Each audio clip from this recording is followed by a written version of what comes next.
नमस्कार दर्शक बंधु आज हूँ सेप्टेम्बर मास 2 तारिख मंगलवार। आज दिन जाकर टॉप 20 गुरुत्वपूर्ण खबर उपर आसतु नजर पकाइबा।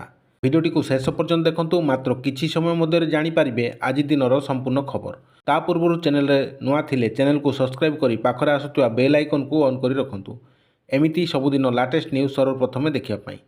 तेबे आसंतु संपूर्ण खबर उपरे नजर पकाइबा। प्रथम खबर, आज 3 दिन प्रबल वर्षा। सारा राज्य में जारी रही लघुचाप जनित वर्षा। एहारी भितरे आसुची आउ एक लघुचाप। आसंता 24 घंटार सृष्टि हेब लघुचाप। 5 तारिख जाए हेब प्रबल वर्षा। एथर दक्षिण में प्रबल वर्षा।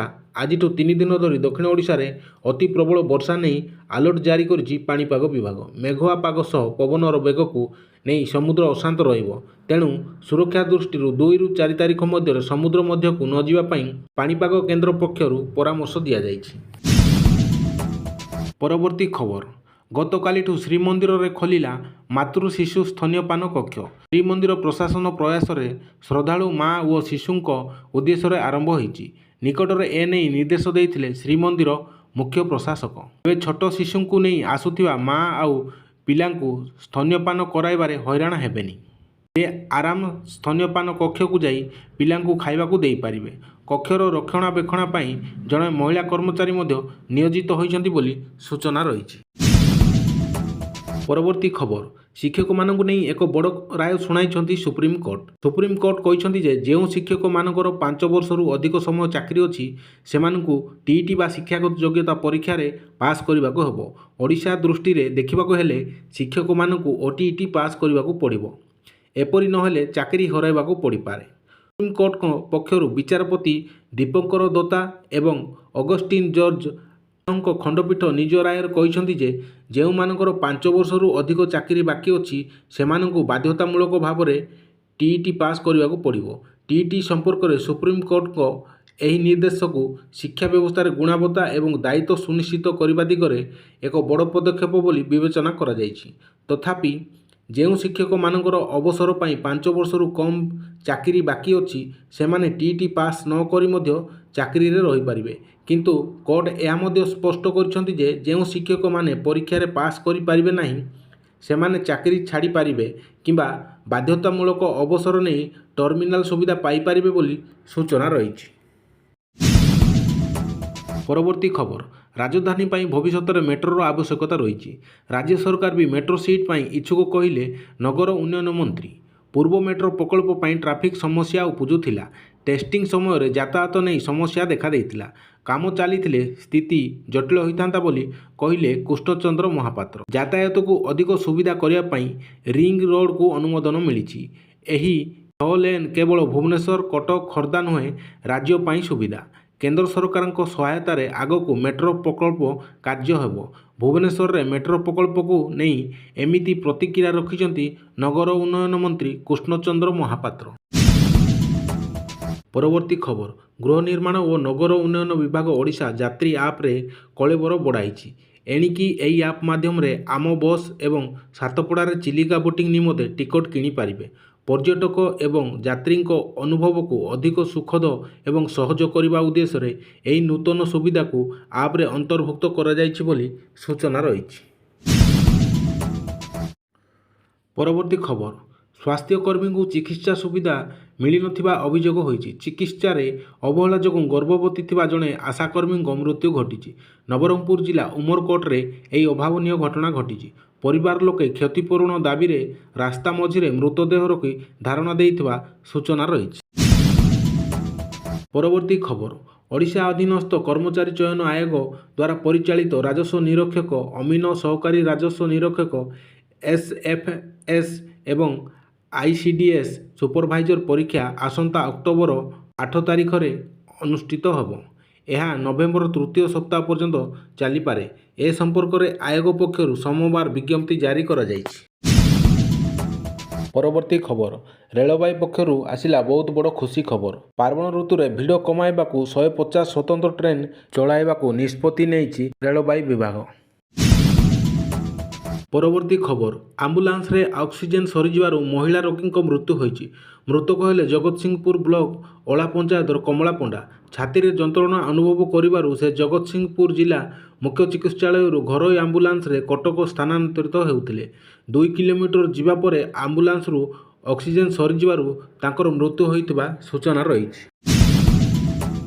ପରବର୍ତ୍ତୀ ଖବର, ଇଗ୍ନୋର ନାମଲେଖା ଅବଧିକୁ ସେପ୍ଟେମ୍ବର 15 ତାରିଖ ପର୍ଯ୍ୟନ୍ତ ବୃଦ୍ଧି କରାଗଲା। ବିଭିନ୍ନ ବର୍ଗର ଲୋକଙ୍କ ଆବଶ୍ୟକତାକୁ ଅନୁଧ୍ୟାନ କରି ଇଗ୍ନୋ କର୍ତ୍ତୃପକ୍ଷ ଜୁଲାଇ 2025 ଶିକ୍ଷାପତ୍ର ପାଇଁ ନାମଲେଖା ଅବଧିକୁ ଏବଂ ପୁନଃପଞ୍ଜୀକରଣ ସମୟାବଧିକୁ ସେପ୍ଟେମ୍ବର 15 ତାରିଖ ପର୍ଯ୍ୟନ୍ତ ବୃଦ୍ଧି କରିଛନ୍ତି।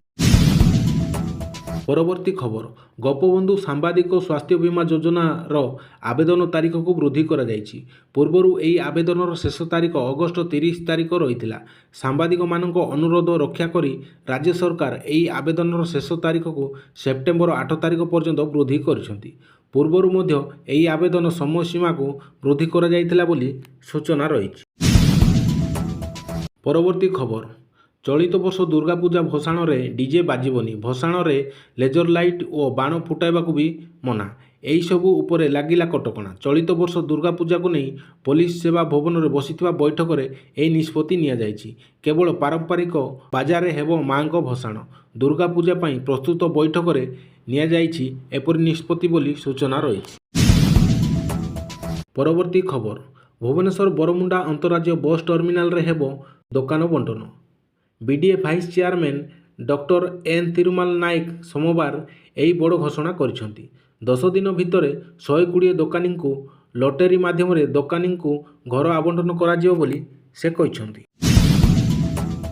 ପରବର୍ତ୍ତୀ ଖବର, ରାଜ୍ୟରେ 3 ଅର୍ଥନୈତିକ ଜୋନ୍ ହେବ କହିଲେ ପରିବହନ ସଚିବ ଉଷା ପାଢ଼ୀ। ଭୁବନେଶ୍ୱର, ପୁରୀ, କଟକ ଓ ପାରାଦୀପକୁ ମିଶାଇ ହେବ ଗୋଟିଏ ଜୋନ୍। କ୍ୱାଡ୍ ସିଟି ପ୍ରୋଗ୍ରାମ ଜରିଆରେ ସରକାର ଏହି ପ୍ଲାନ୍ ରଖିଛନ୍ତି ବୋଲି ସେ କହିଛନ୍ତି। ସେହିପରି ସୁନାବେଡ଼ା, କୋରାପୁଟ, ବରଗଡ଼, ସମ୍ବଲପୁରକୁ ନେଇ ହେବ ଅନ୍ୟ ଏକ ଜୋନ୍। ଉତ୍ତରରେ ବି ରାଉରକେଲା, କେନ୍ଦୁଝର, ବଡ଼ବିଲକୁ ନେଇ ହେବ ତୃତୀୟ ଜୋନ୍ ବୋଲି ସେ ସୂଚନା ଦେଇଛନ୍ତି। ପରବର୍ତ୍ତୀ ଖବର, ଶ୍ରୀମନ୍ଦିରର ପରିଚାଳନା କମିଟି ନୂତନ ଭାବେ ମନୋନୀତ ହୋଇଥିବା ସଦସ୍ୟମାନେ ଗତକାଲି ଲୋକସେବା ଭବନରେ ମୁଖ୍ୟମନ୍ତ୍ରୀ ମୋହନ ଚରଣ ମାଝୀଙ୍କୁ ଭେଟି ଶ୍ରୀମନ୍ଦିର ପରିଚାଳନା ପାଇଁ ନୂତନ କମିଟି ଗଠନ କରିଥିବାରୁ ଧନ୍ୟବାଦ ଅର୍ପଣ କରିଛନ୍ତି। ପରିଚାଳନା କମିଟିର ସଦସ୍ୟମାନେ ମୁଖ୍ୟମନ୍ତ୍ରୀଙ୍କ ସହିତ ମନ୍ଦିର ନୀତିକାନ୍ତି, ପର୍ବପର୍ବାଣି କିପରି ଶୃଙ୍ଖଳିତ ଭାବେ ପାଳିତ ହେବ ଏବଂ ପୁରୀ ସହରର ବିକାଶ କିପରି ତ୍ୱରାନ୍ୱିତ ହେବ ସେ ସମ୍ପର୍କରେ ଆଲୋଚନା କରିଥିବା ସୂଚନା ରହିଛି।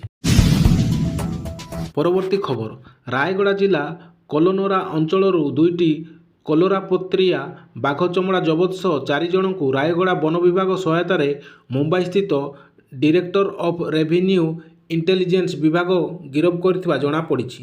ଗିରଫ ବ୍ୟକ୍ତିମାନଙ୍କ ମଧ୍ୟରୁ 2 ଜଣ ରାୟଗଡ଼ା ଜିଲ୍ଲାର ହୋଇଥିବା ବେଳେ 2 ଜଣ ମହାରାଷ୍ଟ୍ର ରାଜ୍ୟର ବୋଲି ଜଣାପଡ଼ିଛି। ପରବର୍ତ୍ତୀ ଖବର, ରବିବାର ଅଗଷ୍ଟ 31 ତାରିଖ ବିଳମ୍ବିତ ରାତିରେ ଆଫଗାନିସ୍ତାନରେ ଘଟିଥିବା ଭୂକମ୍ପ ଧ୍ୱଂସକାରୀ ସାବ୍ୟସ୍ତ ହୋଇଛି। ପାକିସ୍ତାନ ସୀମା ନିକଟରେ ପୂର୍ବ ଆଫଗାନିସ୍ତାନରେ ହୋଇଥିବା ଏହି ଭୂକମ୍ପର ତୀବ୍ରତା ରିକ୍ଟର ସ୍କେଲରେ 6.0 ଥିଲା। ରାତିରେ ଭୂକମ୍ପ ହୋଇଥିବାରୁ ମୃତ୍ୟୁ ସଂଖ୍ୟା ଅଧିକ ଥିବା କୁହାଯାଇଛି। ତାଲିବାନ ସରକାରଙ୍କର ଜଣେ ମୁଖପାତ୍ର ଅନୁଯାୟୀ ଏହି ଶକ୍ତିଶାଳୀ ଭୂକମ୍ପରେ ମୃତ୍ୟୁ ସଂଖ୍ୟା 800ରୁ ଅଧିକ ହୋଇଛି।